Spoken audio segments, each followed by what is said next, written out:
Pioneer brand canola with Optimum Gly, the highest yielding glyphosate tolerant trait on the market. What's next in canola happens here.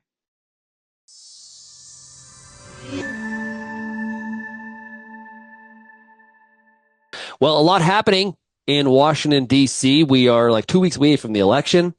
It's very close. Anybody that says they know who's going to win, I think is probably more speculating than has the data. It's just depending on which poll you listen to or you believe. This is a close one. Here to talk about some of the agricultural policy impacts leading up to the election and post-election, depending on who becomes the victor, because all of this impacts Canada as one of the major trading partners of the U.S. We are joined by Sara Wyant. She is the CEO and founder of Agri-Pulse. Sara, it is great to chat with you.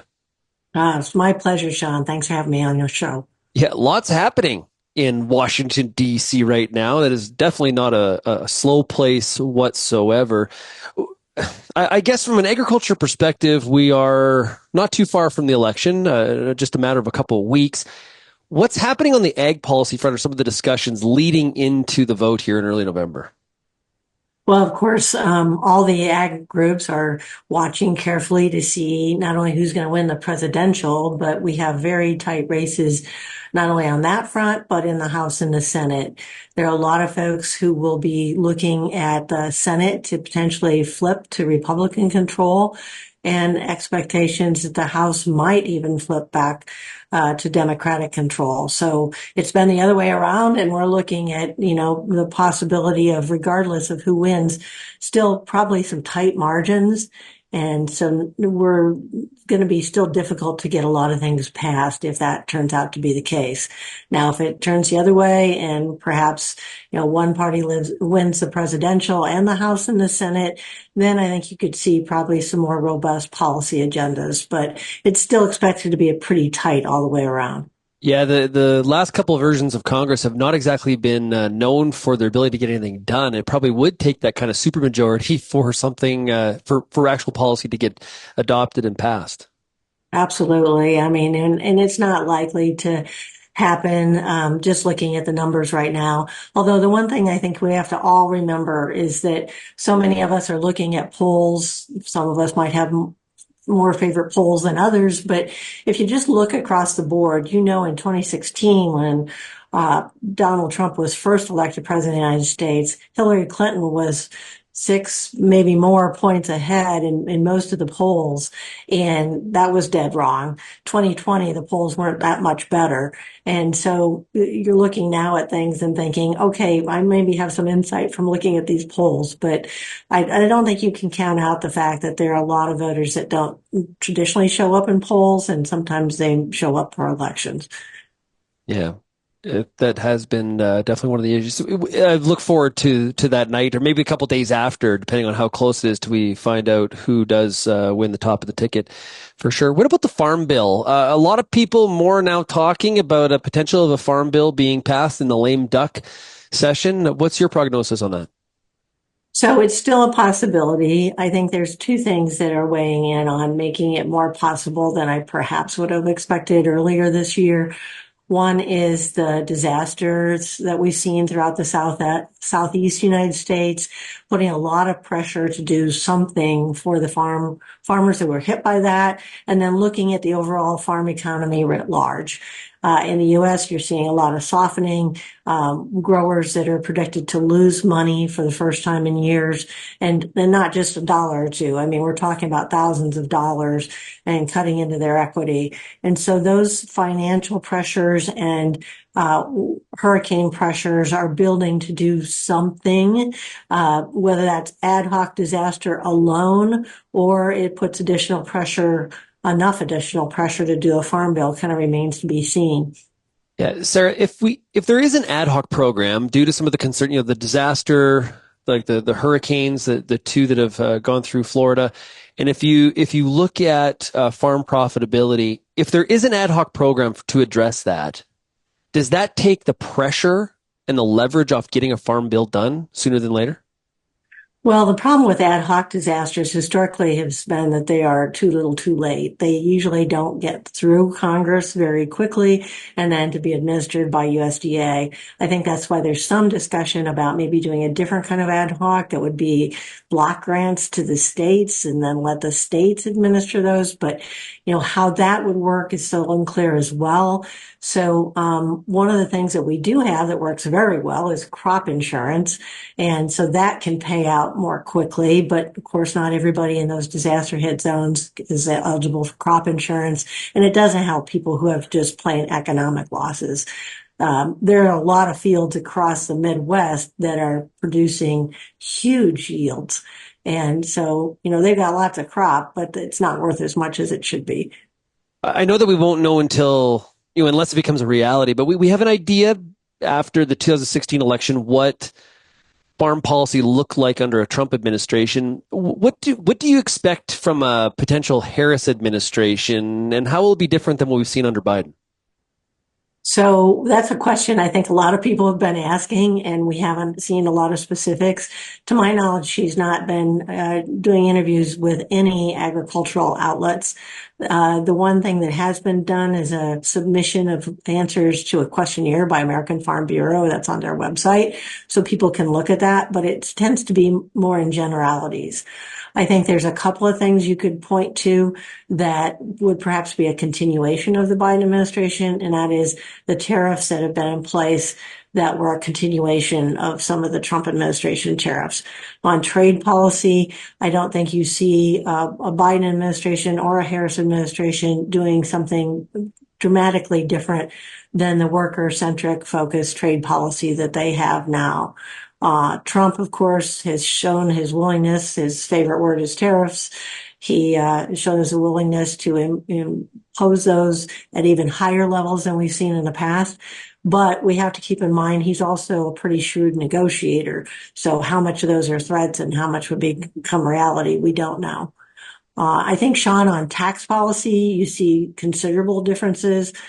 Former President Trump wants to continue the Tax Cuts and Jobs Act that he was able to get through Congress when he was president, and that is expiring in 2025. And if he can rally together enough of members of Congress to get that through, I think you'll see a big push from the farm community to do so because it impacts things that are very important, like the estate tax, the 199, all sorts of things that will be impactful on the pocketbook level for farmers and ranchers.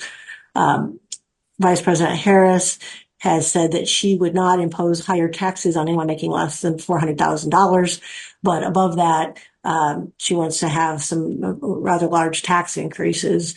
And it hasn't been clear where she'd be on the estate tax, how much that might change. So we've got some really big issues ahead just on tax policy, which can be as much as impactful, if not more in some cases, than some of the things that we're doing in the Farm Bill.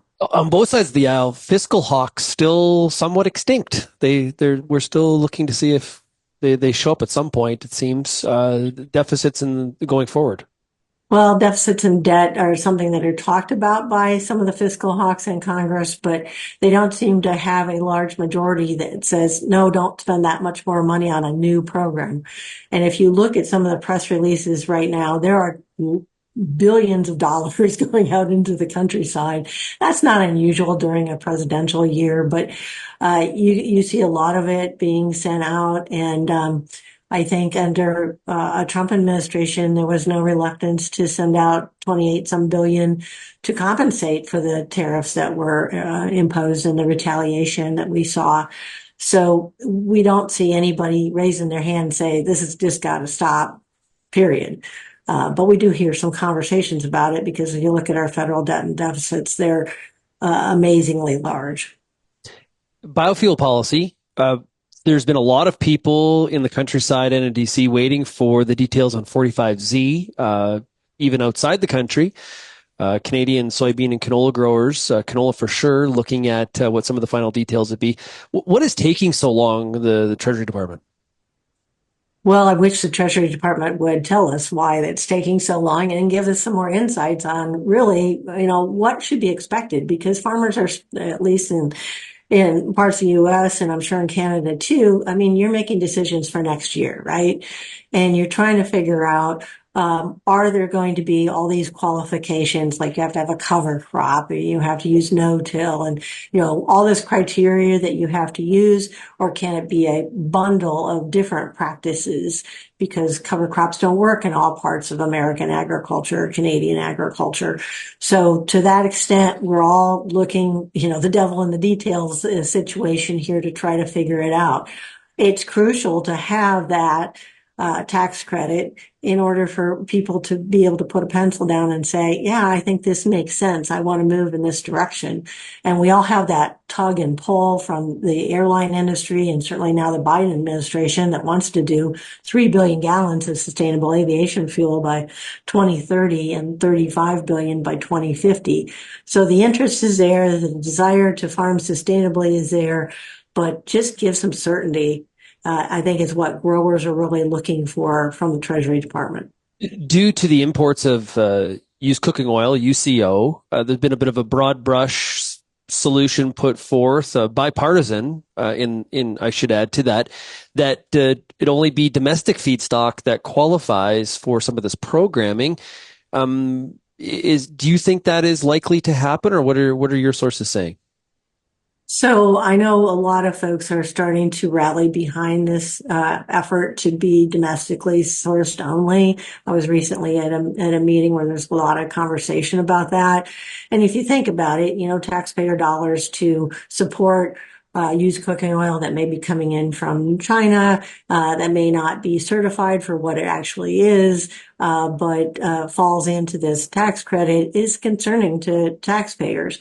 But at the same time, I think Secretary Vilsack has made it pretty clear that he doesn't want to have that kind of a barrier for things like your canola growers. So there's an earthwell debate because we don't need any new trade wars for American agriculture, or retaliation, or dispute settlements that may be hanging in the balance for months or years. Yeah. And of course, we have, speaking of trade, we do have July 1st, 2026, where there'll be some sort of, I guess, a deeper look, a review, so to speak, of the USMCA CUSMA trade agreement. I think, there's going to be an election in Canada before then. We've already had the election in Mexico. And of course, we've got the U.S. election in a couple of weeks. We're going to have some new players, and there's going to be a lot of people looking at things like dairy and biofuels, just to name a couple in that timeline. Biofuels, biotech corn into Mexico. We've also watched former President Trump talk about his desire to have a renegotiation of USMCA and do even a different deal. We don't know exactly what that would look like, but that's got to be causing some concern on both our northern and southern borders as well. Yeah, what's the speculation on what President Harris would do on the USMCA? I had one person tell me that they believe nothing. They'll leave it. Another person said they'll try to rip up the whole thing because former President Trump negotiated it. What are you hearing? I don't see a huge desire out of the administration currently to throw it out. But I do think that there's going to be continued pressure to try to do some of these, resolve some of the disputes that we've been having. Certainly with biotech corn going into Mexico and the dairy situation with Canada, I think those kinds of goalposts are still desirable. Yeah, well, I know this, Sarah. There's going to be lots for Real Agriculture and Agri-Pulse to be writing about and talking about in all this time. So thank you so much for joining me here today. Appreciate it. Absolutely. Thanks so much, Shaun.